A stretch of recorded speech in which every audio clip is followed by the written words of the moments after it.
A la segunda parte de enfermedades periodontales. Veíamos en el video anterior respecto a la bolsa periodontal, que es uno de los primeros signos que vamos a encontrar dentro de estas enfermedades periodontales. Veíamos sus subtipos, ¿verdad? Cómo identificar si es una bolsa falsa, edematosa, esta supurativa, etc. Y también veíamos algunas de las clasificaciones y comentábamos cómo existe gingivitis inducida por placa dentobacteriana y la no inducida por placa dentobacteriana. En esta ocasión vamos a empezar con la periodontitis crónica, que ahora sí, la periodontitis como tal, lo que la diferencia a la gingivitis es que en esta va a haber destrucción de los tejidos de soporte. Muy bien, y como su nombre lo dice, que es crónica, quiere decir que al lapso de un gran periodo es que empezamos a ver cómo estas estructuras se van perdiendo. Es una enfermedad infecciosa con inflamación de los tejidos de soporte, pérdida ósea y de adherencia. Podemos encontrar también pérdida clínica de la inserción. Vamos a encontrar también pérdida de hueso alveolar, presencia de las bolsas periodontales, que estas, ojo, no se encuentran en la gingivitis. También tenemos inflamación gingival, hemorragia a la presión, es decir, este sangrado que sale del surco gingival, y movilidad dental. Tenemos lo que es la periodontitis crónica localizada. Esto, ¿cómo vamos a saber si es localizada o generalizada? Es cuando está ubicada en menos del 30% dentro de los dientes o la cavidad oral, y su seriedad va a depender de la cantidad de pérdida de adherencia clínica, que también lo vamos a resumir en CAL. ¿Okay? Esta pérdida de adherencia clínica lo vamos a resumir así en todas las siguientes diapositivas para que lo tengan en mente. Leve sería de 1 a 2 milímetros de pérdida, moderada de 3 a 4 milímetros y severa más de 5 milímetros de pérdida de adherencia clínica. ¿Cuál sería la periodontitis crónica generalizada? Como les decía ahorita, mayor parte del 30% de las piezas presentan una pérdida de adherencia clínica y podemos ver la misma porción de leve, moderada y severa en cuestión de milímetros. Ahora sí, vamos a periodontitis agresiva. ¿Cuál es la diferencia de esta a la que acabamos de ver anteriormente, que es la crónica? La agresiva es cuando en un periodo de tiempo corto o un lapso corto vemos ese avance de pérdida de estructuras sumamente rápido. Es severa, es rápida la progresión, es pérdida ósea severa y pérdida de adhesión del ligamento periodontal, por lo que vamos a encontrar mucha movilidad dental. No es consistente a la pérdida con la cantidad de placa dentobacteriana. Esto es interesante porque quiere decir que debe de haber otro factor aparte de la mala higiene o la placa dentobacteriana a que dispare esta pérdida tan avanzada, tan rápida. Existe mucho Gregativacter actinomycetan comitans, que es la AAA, y Porphyromonas gingivalis, son los principales en la periodontitis agresiva, y tiene altos niveles de la interleucina 1B. Tenemos periodontitis agresiva localizada, que es cercana a la pubertad, y cuando está localizada generalmente se ve en los incisivos, en primeros molares, que son los primeros en erupcionar en la dentadura permanente, y vamos a encontrar la pérdida de adherencia interproximal en al menos 2 piezas. Este incluye un máximo de 2 piezas diferentes a molares e incisivos en cuestión de la periodontitis agresiva localizada. Seguimos con la periodontitis agresiva generalizada, que esta va a afectar principalmente a menores de 30 años y tiene una pérdida de adherencia interproximal que afecta más de 3 piezas además de los molares e incisivos. ¿Por qué decimos molares e incisivos y no lo del 30% aquí, que si hay más del 30%? Porque en este caso son las primeras molares y los incisivos los que primero erupcionan en una dentadura permanente. Entonces, en esos casos vamos a tomar en cuenta esas piezas más 3 para poder decir que es generalizada. Vamos a la siguiente diapositiva. Aquí seguimos con nuestra clasificación cuando la periodontitis es manifestación de una enfermedad sistémica.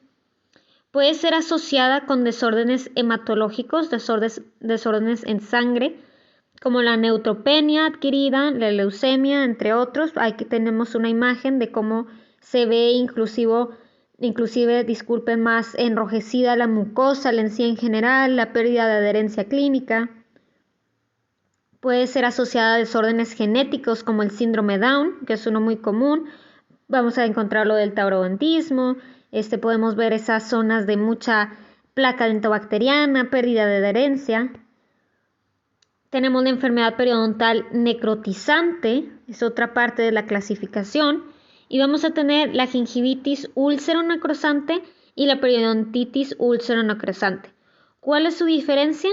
Que en la periodontitis úlcero-necrosante va a haber pérdida de las estructuras de soporte. Recuerden que la gingivitis se limita solamente en encía, pero en ambas vamos a encontrar exudado purulento, mucho sangrado, úlceras en las papilas y pues tiene una progresión rápida.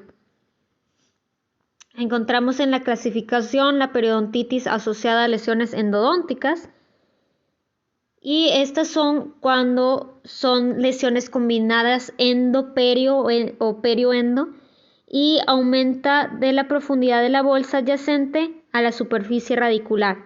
En este caso depende mucho cuál fue la patología que inició. Puede ser una caries que invadió mucho, una infección que profundizó y que supura hacia la encía y puede crearnos una bolsa periodontal, pero no fue de un origen inicial periodontal. O puede ser viceversa, que inició con una bolsa periodontal que profundizó, que entró por un conducto colateral o hacia el agujero apical inclusive e infecta la pieza y requiere tanto tratamiento periodontal como endodontal. Tenemos también que la mucosa gingival inflamada, suave y brillante, generalmente vamos a encontrar presencia de fístula y supuración, sensibilidad a la percusión y aumenta mucho la movilidad dental ya que hay mucha pérdida del soporte de estructura alrededor y tenemos pérdida ósea angular y por supuesto la palabra clave es que existe dolor. Muchas veces en la enfermedad periodontal, aunque haya mucha pérdida de adherencia clínica, a veces el paciente no le duele y por ende no se atiende, pero en este tipo de lesiones, como ya ha llegado al nervio del diente, pues va a haber dolor. Seguimos con la clasificación: deformidades y condiciones desarrolladas o adquiridas. Son factores localizados relacionados a los dientes que modifican o predisponen a la enfermedad gingival inducida por placa. Condiciones de deformidades mucogingivales adyacentes a los dientes o también condiciones y deformidades mucogingivales en rebordes edéntulos y el trauma oclusal. Y tenemos por último en la clasificación abscesos del periodonto.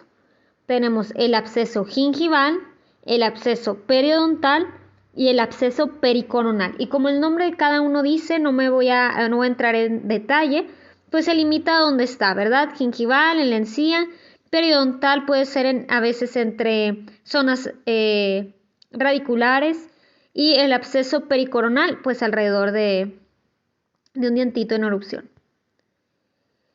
Tenemos otra clasificación que se los pongo aquí, que es la de Caton, Armitage, Bourne y colaboradores del 2018. Vamos a resumirlo como la clasificación del 2018, la anterior era del 99.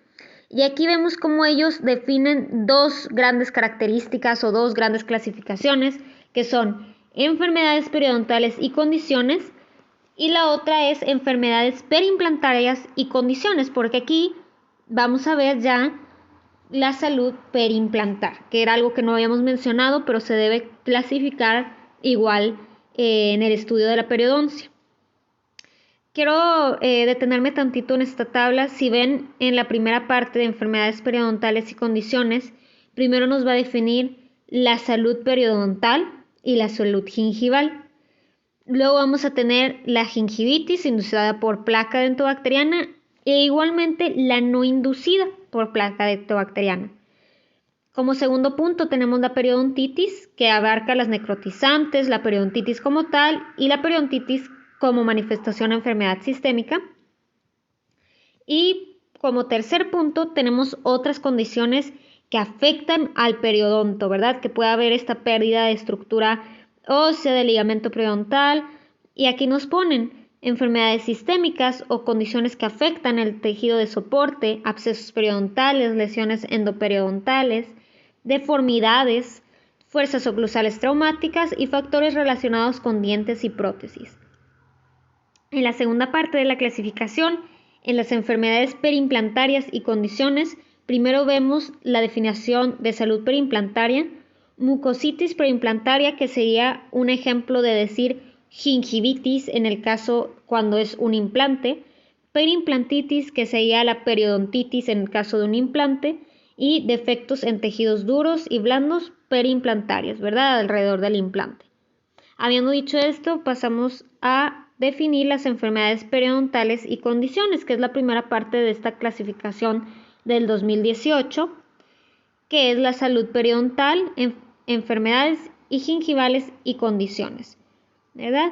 Primero, la salud periodontal es cuando en el menos del 10% de zonas sangrantes con profundidad de sondaje igual o menor a 3 milímetros. Eso podemos decir que una persona está sana periodontalmente. La salud gingival es la ausencia de sangrado al sondaje, ausencia de eritema y edema y ausencia de pérdida de inserción y ósea, es decir, que no ha perdido nada, ¿verdad?, de sus estructuras de soporte. Tenemos en el punto 2, gingivitis inducida por placa dentobacteriana. Es una inflamación local inducida por un acúmulo de placa dentobacteriana y puede ser en 3 tipos: leve, que es igual o menos del 10%, moderada del 10 al 30% y grave mayor o igual al 30% de las zonas. Se puede encontrar en un periodonto intacto, es decir, que no ha tenido recesiones ni ningún tipo de bolsa periodontal. Puede encontrarse en un periodonto reducido, en recesiones o en pacientes sin periodontitis.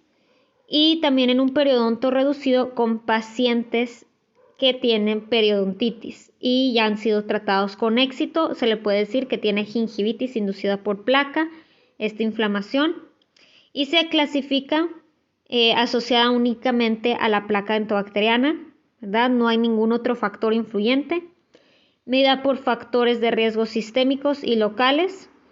Y bueno, los sistémicos no vamos a entrar tanto en detalle, pero en los locales puede ser que se esté reteniendo placa bacteriana o biofilm en restauraciones, tiene sequedad bucal, hipertrofias gingivales inducidas por fármacos como anticonvulsivos o bloqueadores de canales de calcio. Respecto a la gingivitis no inducida por placa dentobacteriana, son desórdenes genéticos o desarrollados, infecciones específicas, como veíamos en el video anterior, de origen bacteriano, viral, fúngico, condiciones inflamatorias e inmunes, reacciones de hipersensibilidad, enfermedades autoinmunes de membrana y mucosa como el pénfigo vulgar o pemfigoide, procesos reactivos como quistes, neoplasias, premaligno o maligno, enfermedades endocrinas, nutricionales y metabólicas, deficiencia de vitamina A, B y C, puede ser también tiroides, diabetes, que estén induciendo esa inflamación de la encía, vayan, sin ser el factor principal la placa dentobacteriana. Puede ser por lesiones traumáticas, ya sean físicas, mecánicas, que te picaste con un palillo, te quemaste con la comida, o inclusive la pigmentación gingival, como por el cigarro o el tabaco. El segundo punto es la periodontitis en esta clasificación.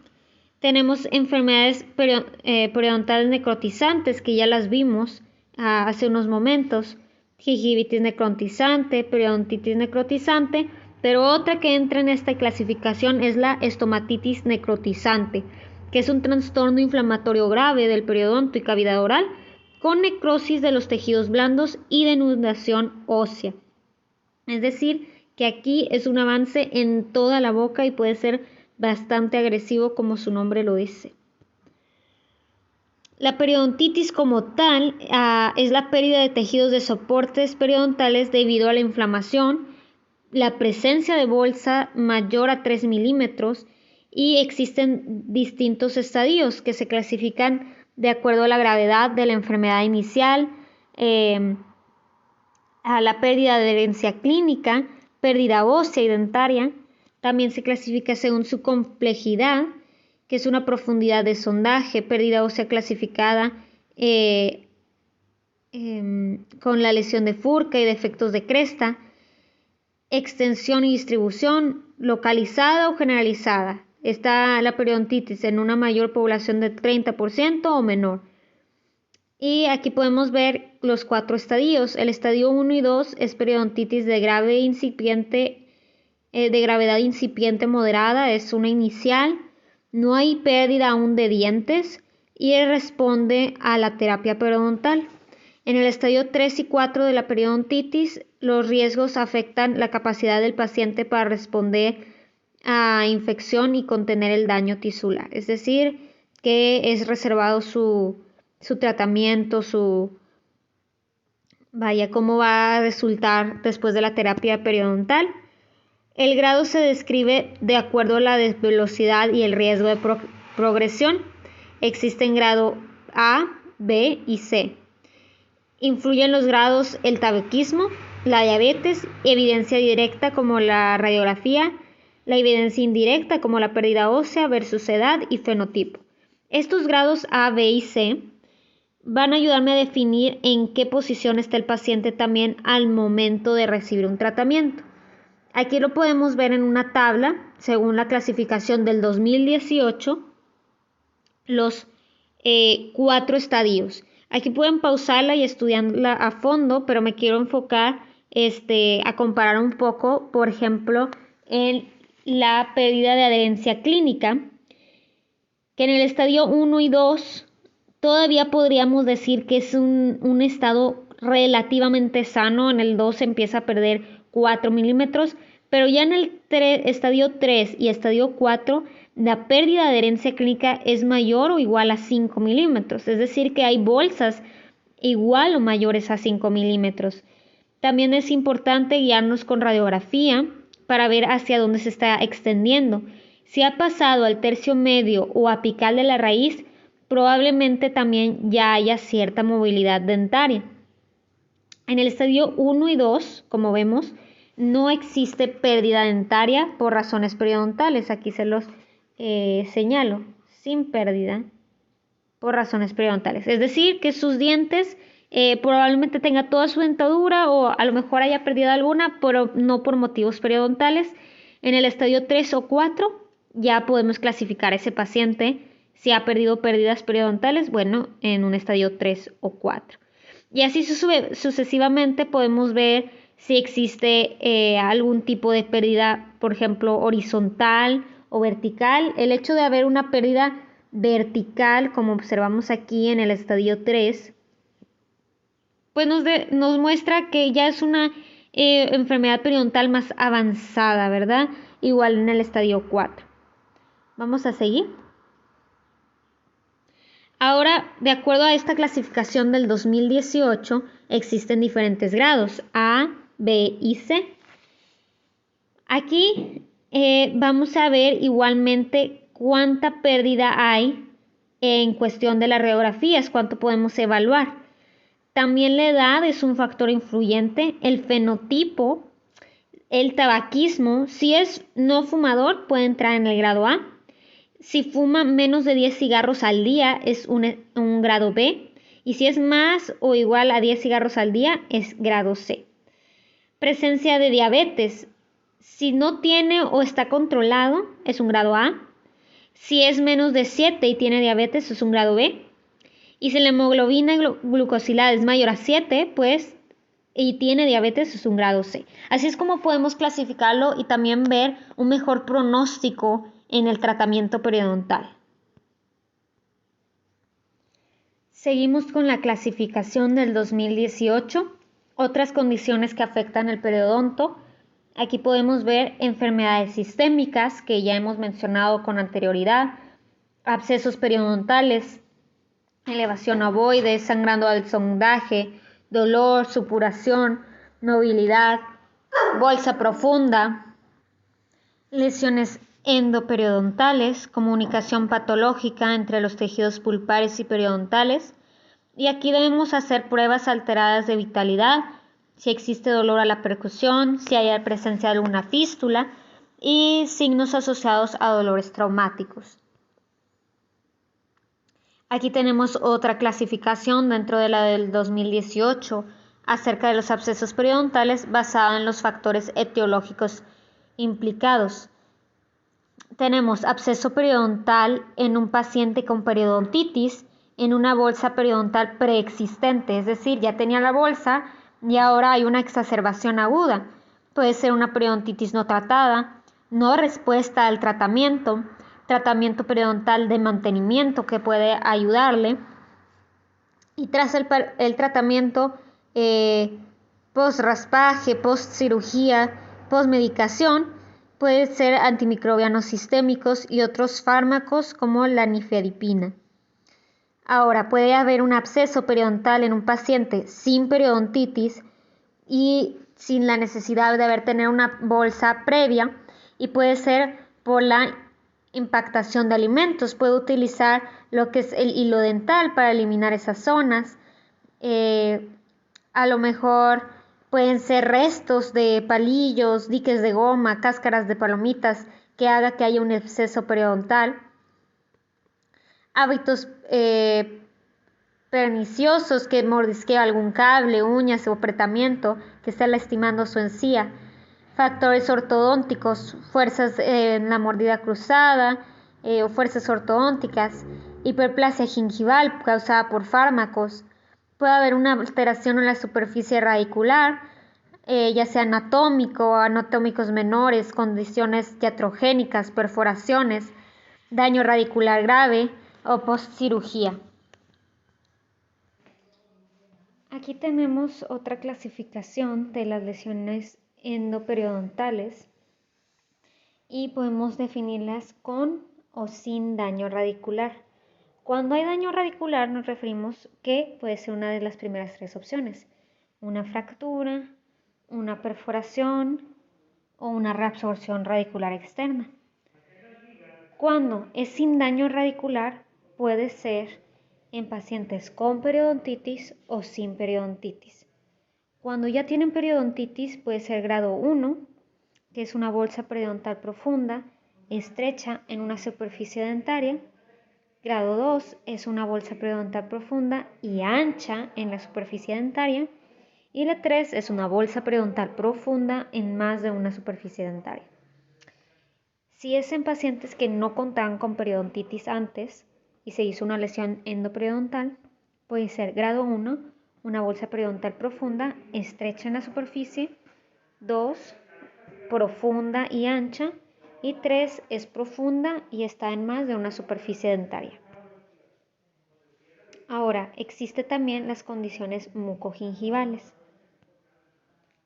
Puede ser por el fenotipo periodontal, que es el perfil tridimensional y grosor del hueso alveolar y vestibular adyacente.